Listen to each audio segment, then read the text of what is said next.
après-midi à partir des aménités rurales. Mais maintenant, on va essayer de dégager des solutions, de comprendre comment on met en œuvre des stratégies pour une deuxième séquence de débat. Quelle stratégie des communes et intercommunalités pour prioriser ces politiques au bénéfice des habitants?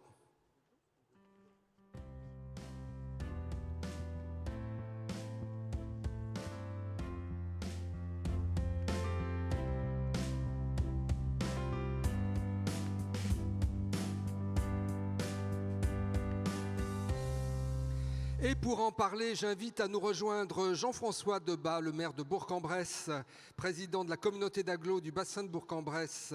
74 communes, 134 000 habitants dans l'Ain, avec une stratégie, comment on la construit. Également élu de l'Ain, Pauline Godet, maire de Val-Romé-sur-Séran, présidente d'une communauté de communes de 42 communes, Bugey Sud. Et là aussi, des outils utiles pour construire une stratégie, avoir un pilotage de politique. Et puis avec nous Guy Geoffroy qui est le maire de Comble-la-Ville, mais qui est le président aussi de l'Union des maires de Seine-et-Marne, vice-président de l'AMF et vice-président qui est responsable du comité législatif de l'AMF. Il n'y a plus de mandat possible entre élu local et élu national, de cumul des mandats, mais il faut porter la parole des élus locaux auprès de l'Assemblée nationale et du Sénat. Comment on construit, comment on essaie d'avancer sur ces politiques environnementales. On verra ça avec Guy Geoffroy.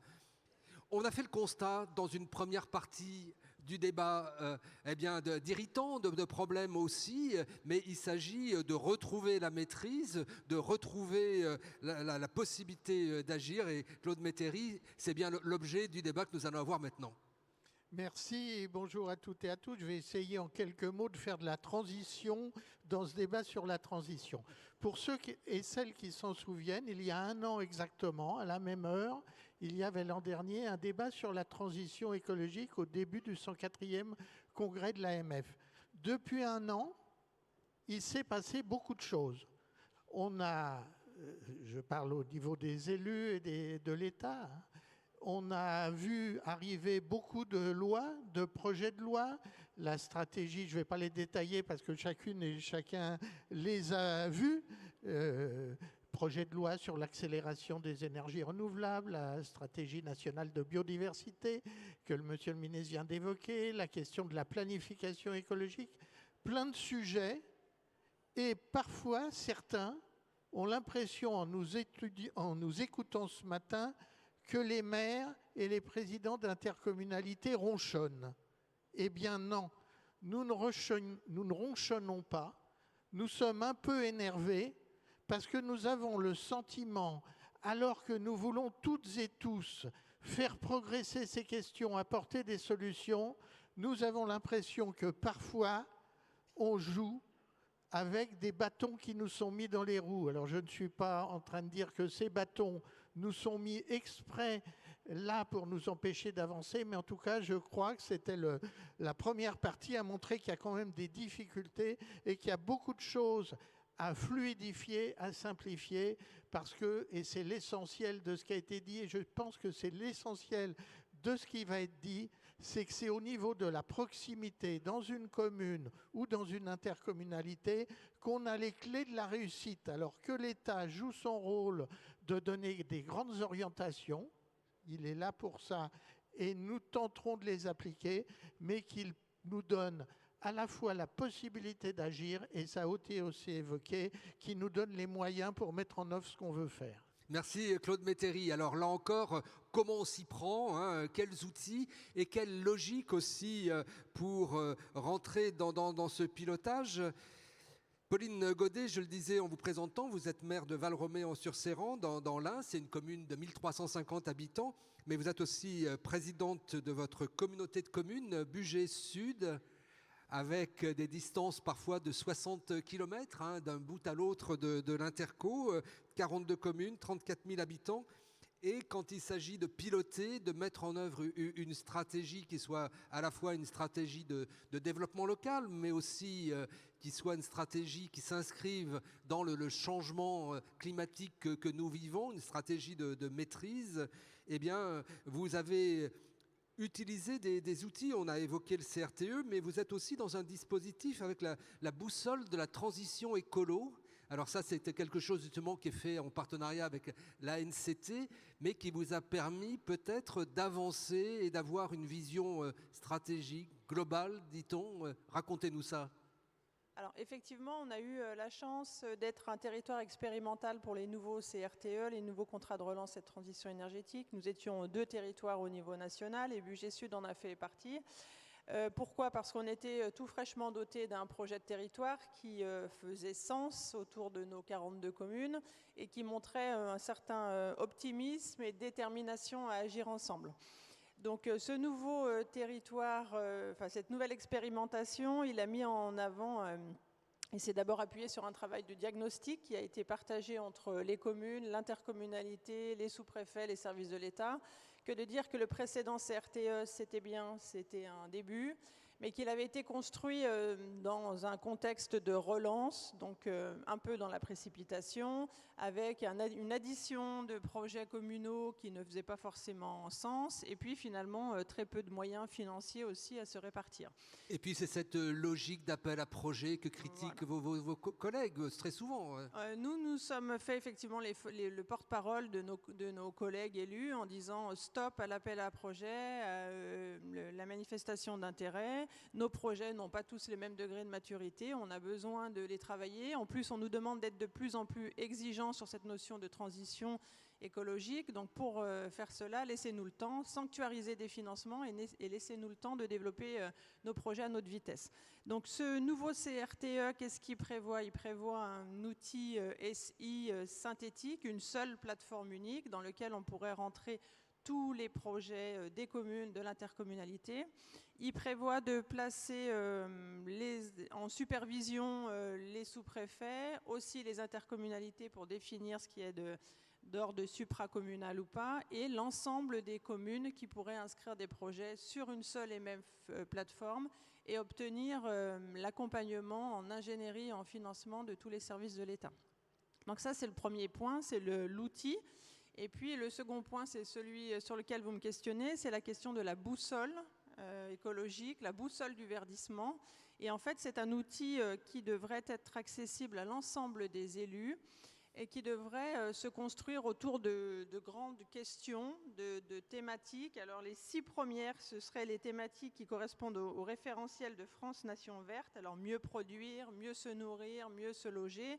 J'ai envie de dire c'est la porte d'entrée des questions premier niveau, donc un peu pédagogique. Et une fois qu'on aurait rempli ces questions premier niveau, on rentrerait dans des thématiques beaucoup plus pointues, celles des ressources, celles de la biodiversité, celles de l'habitat. Et par tout ce champ de questions qui nous seraient posées, on devrait pouvoir mobiliser à n'importe quel degré de maturité des projets, des financements et des aides, à la fois de l'ANA, de l'ADEME, et de CEREMA et d'autres partenaires qui pourraient nous aiguiller. Des outils donc pour faire de la stratégie, et puis aujourd'hui, vous arrivez à construire avec vos collègues maires des 42 communes une vision du territoire avec une stratégie de service et même de bassin de service pour bien mailler ce territoire intercommunal. Oui, ce qu'il a été dit dans cette première séquence, c'est l'importance que les communes s'accaparent et participent aussi à cette transition écologique, et on pense qu'elles sont tout à fait capables de le faire.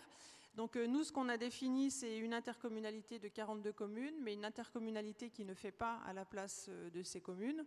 Et l'idée, c'est de définir des bassins de services qui sont des échelons de proximité intermédiaires autour desquels les maires ont toute liberté de travailler des coopérations.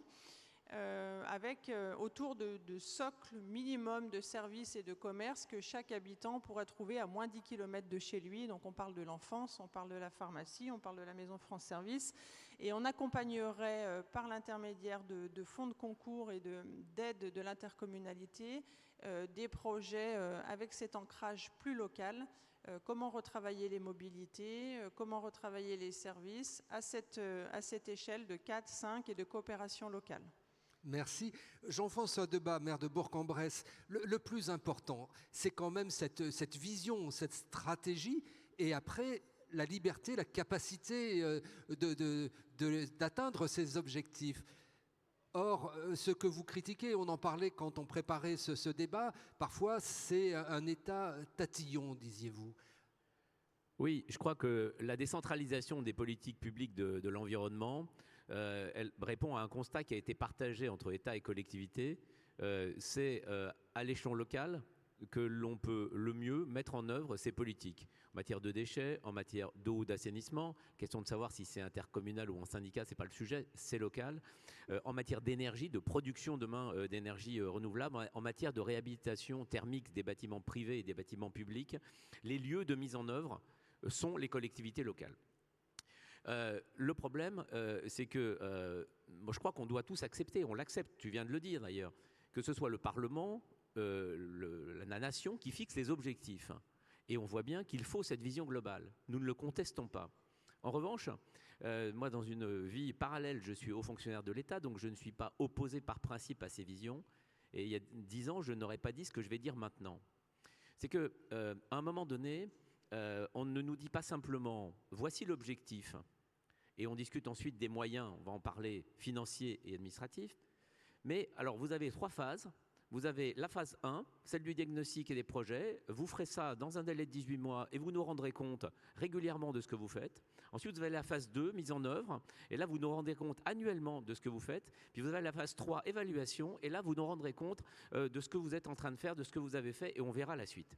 Ceci n'est plus acceptable. Et là, c'est vraiment le reproche de recentralisation et de ce réflexe. C'est un État impécunieux qui veut contrôler. Voilà. Et un État impécunieux qui n'a plus les moyens et qui ne peut pas mettre en œuvre, mais qui se borne à demander à ses agents, pour qui ça n'est pas simple, de venir contrôler, surveiller les politiques des collectivités locales, ça fait perdre de l'énergie à tout le monde. Et on gagnerait vraiment à fixer des contrats d'objectifs, y compris des objectifs qualitatifs, quantitatifs, sur lesquels nous nous engagerions, avec parallèlement des moyens. Et puis ensuite, à la fin, on ferait le bilan. C'est comme ça qu'on a fait il y a 20 ans en matière de production de logement social avec la loi SRU. La loi SRU, c'est ça, hein, c'est un objectif. Il n'en reste pas moins. Liberté d'action pour les atteindre. Objectif triennal. Et à la fin, on a un logement sur 2 dans ce pays qui, au cours des 20 dernières années, a été bâti dans des communes loi SRU. Je prends un seul exemple, celui de l'eau. Celui de l'eau. Aujourd'hui, on a un triple objectif. Assurer la qualité. Il va falloir discuter quand même des pollutions agricoles. Discuter de la quantité, la gestion quantitative de l'eau entre les différents usages. 50% à l'agriculture, 25% les centrales, 25% l'industrie et les ménages. Mais les ménages payent 85% des redevances des agences de l'eau. Dernier objectif, c'est celui de l'amélioration de nos réseaux et de la performance. Le président de la République, l'État nous dit l'objectif, c'est la performance des réseaux, ce qu'on appelle le petit cycle de l'eau, c'est-à-dire nos investissements de régénération, de renouvellement, de qualité, etc. Manque de bol, si vous me passez l'expression, les objectifs des agences de l'eau, qui nous rétrocèdent une partie des redevances qui sont payées par nous-mêmes, c'est-à-dire par les contribuables, vont sur le grand cycle de l'eau, c'est-à-dire les sujets de contrats de rivières et de protection des nappes. Cherchez l'erreur. L'objectif demain, c'est que nous puissions avoir, ça serait comme cela qu'on pourrait travailler de manière responsable, non infantilisante, entre des élus locaux à qui on fait confiance et un État qui est capable de contractualiser, des objectifs quantitatifs dans ces 3 domaines, des moyens garantis par l'attribution des financements de l'État sur les objectifs prioritaires définis au niveau local. Ensuite, on nous fiche la paix pendant 5 ans et on revient rendre compte. Et à ce moment-là, oui, à ce moment-là, si effectivement nous n'y sommes pas parvenus, on peut accepter qu'on revienne nous donner soit des conseils, soit des orientations un peu plus contraignantes. Mais cette espèce de manière de nous tenir en laisse devient vraiment insupportable et surtout elle est contre-productive pour la mise en œuvre de ces objectifs et c'est ce que ce congrès doit venir dire pour le porter fortement auprès du gouvernement, auprès des parlementaires. Il faut changer de méthode pour atteindre les objectifs. Et ce matin, David Lisnard parlait de l'efficacité de l'action publique. Alors Guy Geoffroy, vous qui êtes le président de ce comité législatif, auquel participe d'ailleurs Jean-François Debat, hein, comment vous pouvez, dans ce dialogue avec ceux qui font la loi, parlementaires, députés, sénateurs, mais aussi avec l'exécutif, bouger la réglementation, bouger la loi? Tout d'abord, il faut réfléchir à non pas une phase obligatoirement nouvelle qui permettrait d'oublier le passé de la décentralisation, mais tout simplement remettre la décentralisation sur les bons rails.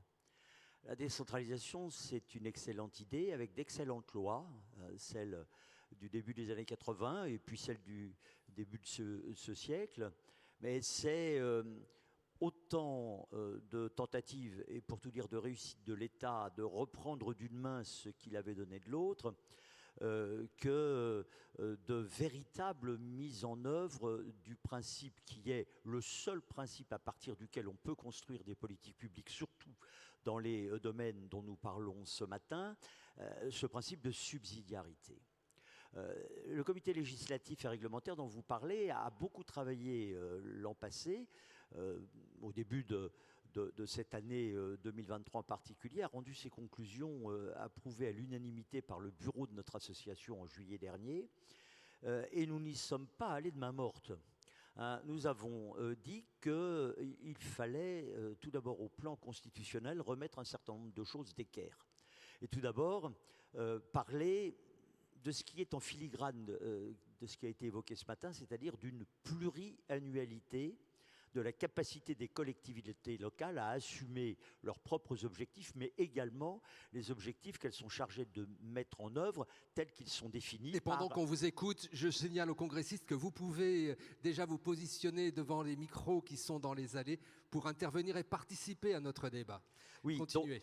Donc, la pluriannualité dans nos politiques propres et dans les politiques de mise en œuvre des grandes politiques européennes et nationales. Et puis, nous avons également proposé que l'article 72-2 de la Constitution, qui parle de l'autonomie financière et fiscale des collectivités locales, soit véritablement réécrit pour prendre en compte les réalités telles qu'ils découlent des constats qu'on a faits depuis la mise en œuvre il y a une vingtaine d'années de ces dispositions. Bref, moi j'ai dit au président de la République et à la Première ministre que je prenais désormais leurs déclarations publiques en Conseil national de la refondation, où je représente l'AMF, comme des paroles sur lesquelles je les suivrai à la trace. Qu'a dit le président de la République ?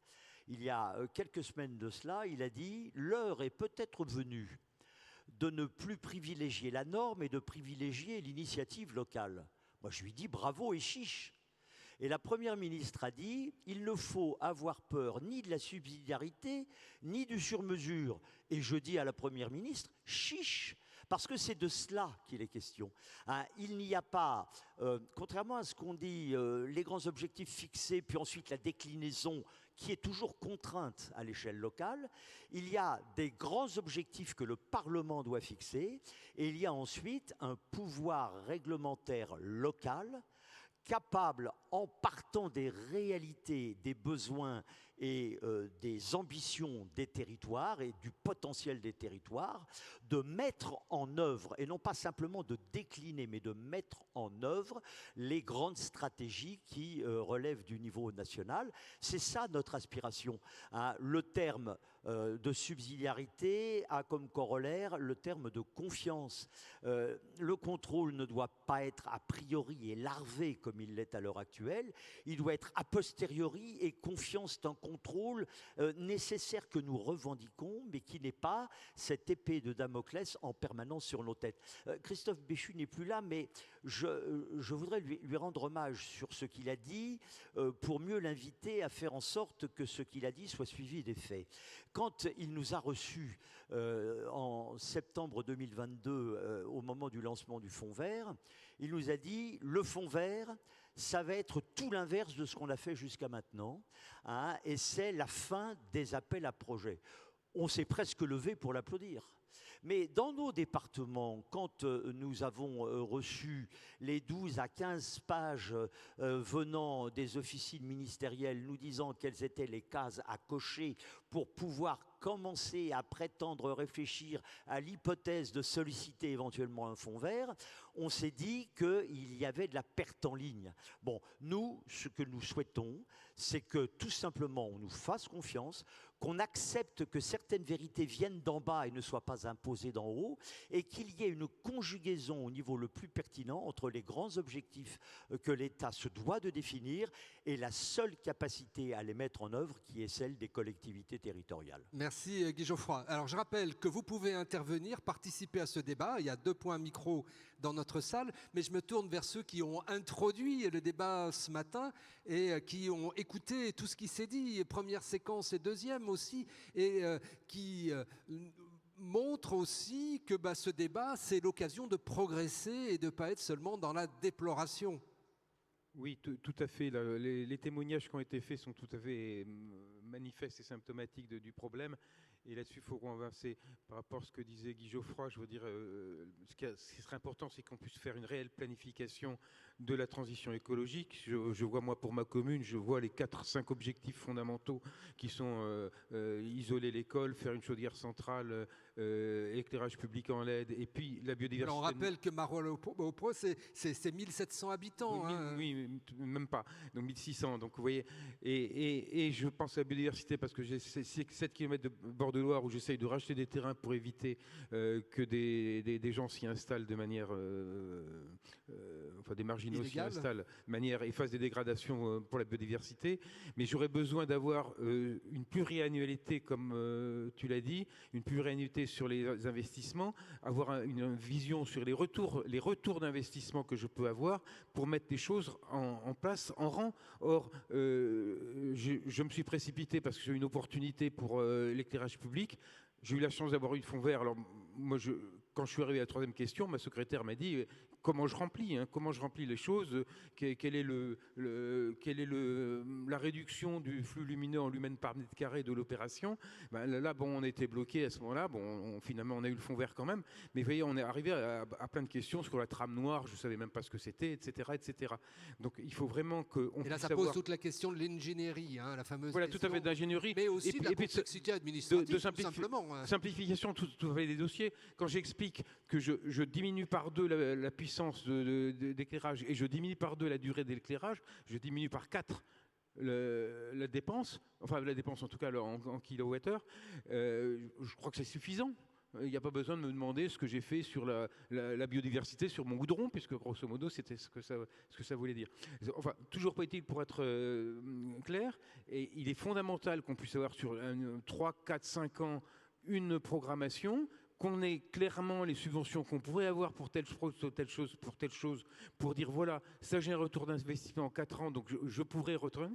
Sur ma biodiversité, je n'ai pas de retour d'investissement, mais je vais quand même pouvoir le faire parce que j'ai ça. Et ça, c'est fondamental, parce que dans toutes nos communes, chaque maire qui est ici sait très bien ce qu'il a à faire, mais il ne sait pas comment il peut le mettre en musique parce qu'on n'a pas les données nécessaires pour le faire. Et l'État qui veut en faire un peu trop, en fait, n'est pas capable de le faire sur le terrain, c'est clairement vu. Oui, c'est ce que vous disiez, Jean-François Debat, cette aussi limite d'action des services déconcentrés de l'État eux-mêmes. Oui, je crois qu'on est un peu dans le même bateau sur le plan local. Et l'erreur serait de s'en prendre à ceux qui sont nos interlocuteurs, qui sont les services déconcentrés de l'État. Comme l'a dit Guy, le problème n'est pas là. Il est dans la manière dont on entend, le rôle qu'on entend faire jouer aux représentants de l'État. J'ajoute que, et Guy y a fait allusion, on gagnerait aussi à avoir des lois un peu plus claires et simples dans leur énoncé. Si on prend le sujet du ZAN, moi je suis extrêmement favorable et nous avons déjà commencé dans mon territoire, 74 communes, 40 communes de moins de 1000 habitants, 140 000 habitants, nous sommes en révision du SCOT. Moi je le dis clairement, nous on a besoin de savoir vite quel est notre objectif et ensuite qu'on nous fiche la paix pour savoir comment on y parvient. Voilà. Or, le dispositif tel qu'il est bâti aujourd'hui fait un emboîtement de contraintes, d'objectifs, d'interventions régionales, de déclinaisons, etc., qui font qu'aujourd'hui, on n'a pas la règle du jeu, alors que ça court depuis 2021, qu'il faudra attendre 2024, fin 2024 peut-être, les SRADET, puis ensuite faire les SCOT, puis les PLU, avec un peu de chance en 2031, c'est-à-dire quand ça devrait être terminé, on pourra commencer. Laissons-nous travailler sur la manière de mettre en œuvre ces objectifs. Et à partir de là, eh bien, nous saurons faire parce que nous avons l'habitude de travailler entre nous, parce que nous avons l'habitude de faire les arbitrages, parce que ce n'est pas parce que c'est compliqué qu'il faut nous priver de la latitude et de la liberté d'agir. Ensuite, il sera temps de demander des évolutions, des ajustements.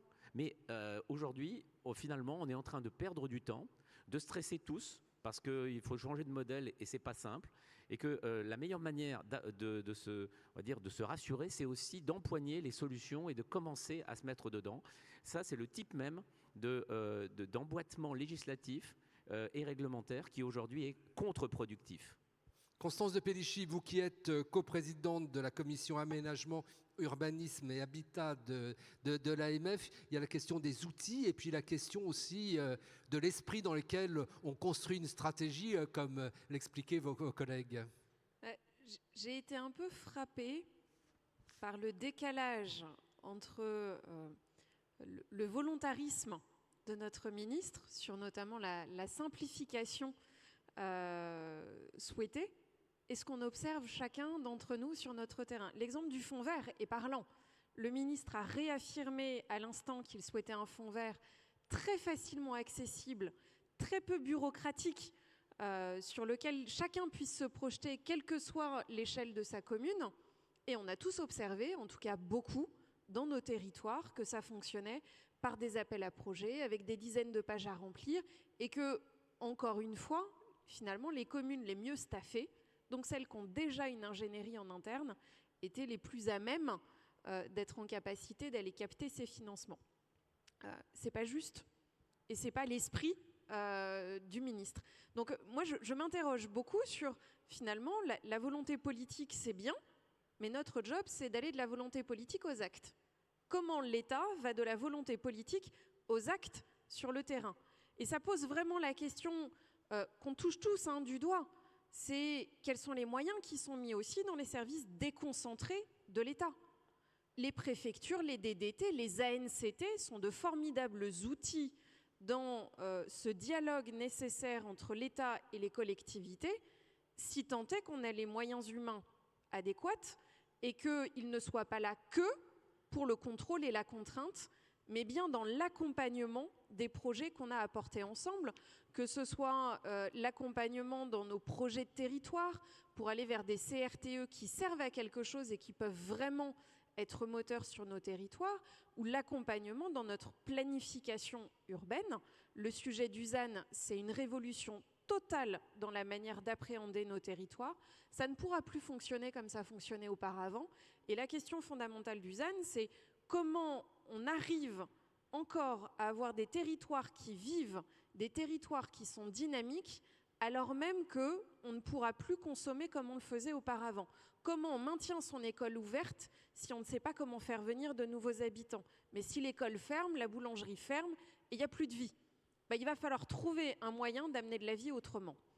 Et là, c'est justement la nécessité de construire des stratégies. Mais vous dites les moyens des services déconcentrés, mais aussi leur capacité d'action, d'adaptation à la diversité territoriale, ce qu'expliquait très bien votre collègue maire de Leucate, Michel Py, tout à l'heure. Stratégie, alors pilotage. Oui, simplement peut-être pour compléter mes propos, et alors je suis plutôt de nature optimiste, et il faut, quand on s'engage auprès des services de l'État, il faut avoir le franc-parler, mais il faut avoir aussi l'optimisme pour appuyer et encourager. Tout ça a été dit, de dire l'ingénierie, vous l'avez. Il y a des services où il y a des agents très compétents. Mettez-les à disposition des collectivités, mais à n'importe quel moment du projet, pas juste à la fin quand il faut vérifier que le dossier soit bien monté ou que le 30% d'économie d'énergie est là. Et l'idée dans cette CRTE qui est introduite, c'est d'amener l'ingénierie au fur et à mesure du degré de maturité du projet. Et l'autre juste petit point que je n'ai pas expliqué dans les promesses qui nous sont faites, et j'espère qu'ils seront tenus, c'est aussi d'avoir accès à des projets d'envergure équivalente à ceux qu'on peut porter pour pouvoir s'appuyer sur les expériences des autres territoires, s'appuyer dans la conception des projets, mais s'appuyer aussi sur les expériences 3, 4, 5 années après que l'école soit construite, et où on en est en dépenses de fonctionnement, quelle erreur on a fait, comment on aurait pu faire mieux. Et cette expérience de projet de même envergure et de même enveloppe, elle est très très utile pour les territoires, parce que c'est pas la peine de faire chacun chez soi ce qu'ont déjà fait les autres. Et je pense que ça doit être entendu. Pouvoir se situer, avoir des outils d'évaluation et puis un peu de recul aussi sur les expérimentations, puisque vous vous êtes partie prenante d'expérimentation. Christian Métairie, donc la méthode, les outils, la stratégie, les objectifs. Je pense, c'est un peu ce que je retiens de ce matin, si l'énergie était mise à accompagner les communes plutôt qu'à les contrôler, le résultat serait bien meilleur. On a des mots-clés. On a en général des mots-clés. Alors, soit c'est le mot simplicité, moi je parlerais de l'inverse, le mot complexité. On a beaucoup de complexité. Et sur les différentes... j'allais pas dire la déclinaison, mais une fois qu'on a le grand principe, quand on arrive à le décliner, c'est quand même très difficile pour les collectivités, pour les élus et pour les maires, de comprendre exactement comment ça va marcher. On a au cours de l'année qui vient de s'écouler, côté transition écologique, avec les services de l'AMF, organisé 6 ou 7 webinaires pour essayer d'expliquer comment ça marchait. Je remercie les services qui ont beaucoup travaillé pour y arriver. Et ça devait être utile parce que ces webinaires, il y avait entre 500 et 1000 participants d'élus ou de services des collectivités, d'ailleurs, qui étaient là pour essayer de comprendre. Par exemple, le dernier qu'on a fait, il traitait de la nouvelle réglementation des redevances des agences de l'eau qui vient de sortir dans le projet de loi de finances 2024. Eh bien, il y avait, je ne sais pas, 600 participants, si je ne me trompe pas, et il y a besoin de comprendre ce qu'il y a derrière des textes. Et il y a des idées, et puis on se retrouve un peu toutes et tous. Alors, tout le monde n'est pas à égalité. Quand il y a une ville de quelques dizaines de milliers d'habitants, elle a un peu plus d'ingénierie locale qu'une ville qu'en a 1000, mais la problématique est la même. Et donc, on a besoin de simplification. Et des fois, j'ai l'impression que quand on demande simplification, on nous dit « vous voulez des choses simplistes ». Non, on peut faire des choses sérieuses et simples. Et je crois que le complexe ne veut pas dire compliqué, hein, c'est ça. Voilà. Complexe, c'est prendre en compte une réalité multiforme avec des objectifs qui peuvent être divers, mais qui sont au bénéfice des habitants et des populations. Bertrand Horschkorn, on est avec des problématiques communes, urbain, rural, hein, Arcueil ou Marolles-les-Prés, mais également la nécessité d'avoir de la continuité dans l'action. Quand votre collègue tout à l'heure de la Réunion nous dit, Vanessa Miranda, nous dit on me coupe les moyens à moitié parcours, hein, ça ne marche pas. On a la nécessité de pouvoir agir dans la durée. Oui, elle expliquait très très bien sur son problème la complexité, la difficulté à ne pas voir dans la durée, puisque après on n'ose plus s'engager dans un programme pluriannuel si on ne sait pas où on va aller, hein, c'est tout ce qu'on disait. Puis entre l'urbain et le rural, vous voyez, on s'entend très très bien, il n'y a pas de souci. C'est vrai que quand je discute avec Christian Métairie, je m'aperçois que lui, il a ses services qui font les choses. Moi, d'un coup, on m'appelle, on me dit comment on remplit ce dossier-là. Bon, mais ça, tous les maires de petites communes le connaissent. Mais encore une fois, simplifions les dossiers. Et puis Constance de Pellichy le disait très bien aussi, il faudrait que l'État réfléchisse à son système de fonctionnement, parce que manifestement, on entend un discours des ministres qui ont l'air très à l'écoute, qui comprennent et qui veulent que tout soit simple. Et puis quand on est sur le terrain, tout est compliqué. Alors peut-être que l'État devrait, il n'est plus là le ministre, mais réfléchir quand même à la transmission des moyens entre la tête et puis ce qui se passe dans les départements, parce que c'est vrai qu'on est souvent, et même des fois entre le préfet et ses services, les difficultés qui sont parfois... il m'est arrivé d'amener à ma préfète le courrier que j'avais reçu. Hein, je trouve que c'est un exemple assez symptomatique. Hein.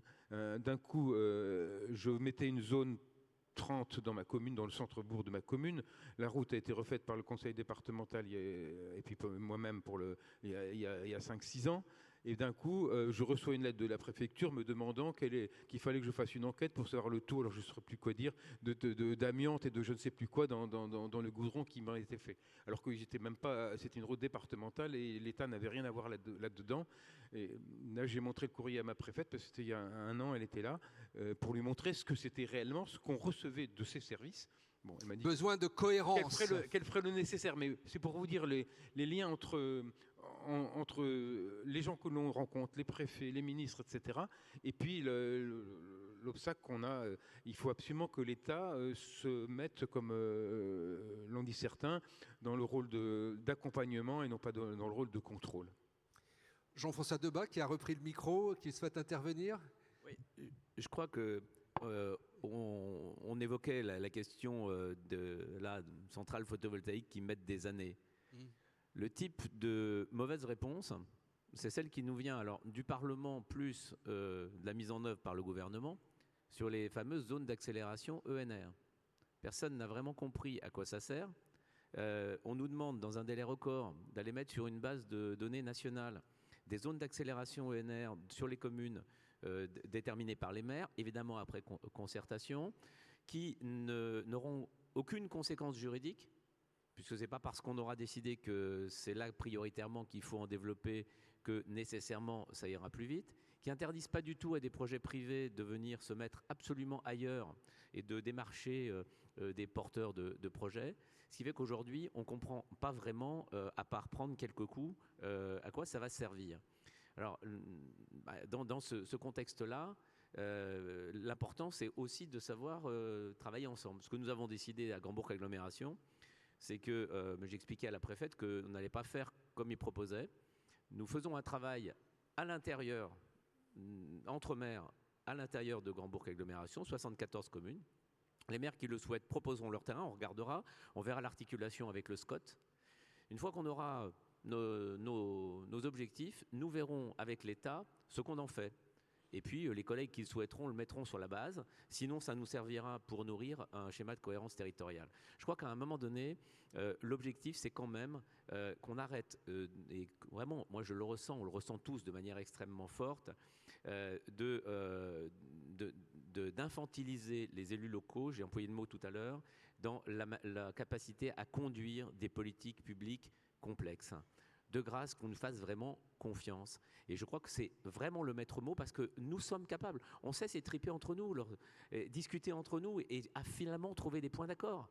C'est ça, et la France et la République. C'est aussi les lieux je dirais, que sont nos projets de territoire.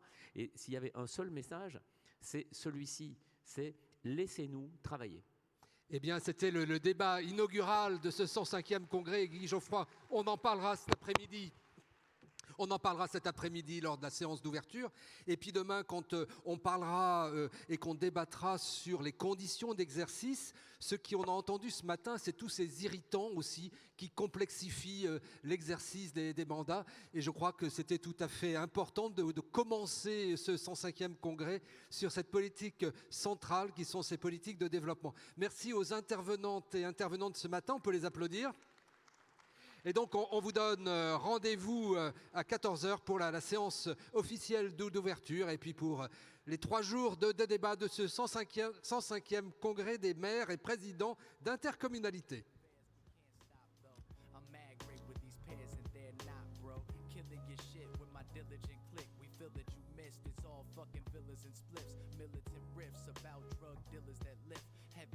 Meditate on how I'm real as it gets when you listen to a verse about